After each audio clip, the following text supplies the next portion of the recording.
Hi, I'm Dr. Michelle Bengtson. I come to you today to offer some suggestions for being the caregiver of someone with dementia. We're finding in this day and age that this disease is one that is growing exponentially, and it's very frustrating to be that caregiver. Because out of love, you want to take care of them, but it can be frustrating because they're no longer that person, that same person that you have loved and cherished all these years. So today I have with me a gentleman who has walked this journey and who is so willing to share from his experiences to help you. I'm wondering today if you would be willing to share with us how you have found to be helpful to decrease your own frustration, because it can be so frustrating to deal with another person's memory lapses. What have you found to be helpful in managing that? Well, frequently when I ask her a question, she will say no when she really means yes. For example, before we go out shopping for a period of time or go out for dinner, I'll have to ask her, do you have to go to the bathroom? And inevitably the answer is no.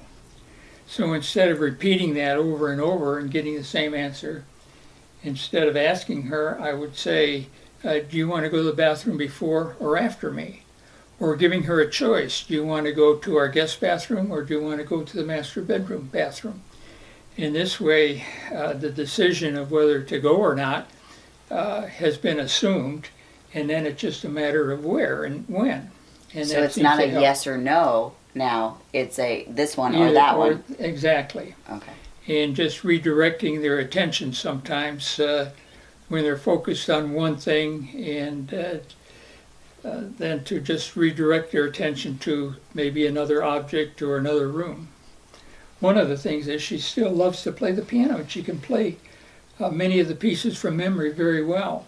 So for me, a very common redirection is asking her to go and play the piano for me, and she's always willing to do that.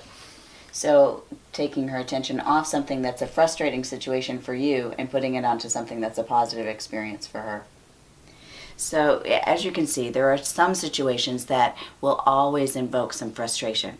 But if you can focus their attention on something that is a positive experience, it can both decrease the frustration of the patient as well as the caregiver. This is a very difficult circumstance to deal with, but there are ways to help manage it. For more tips, I invite you to go to my website, drmichelleb.com. Thank you and blessings.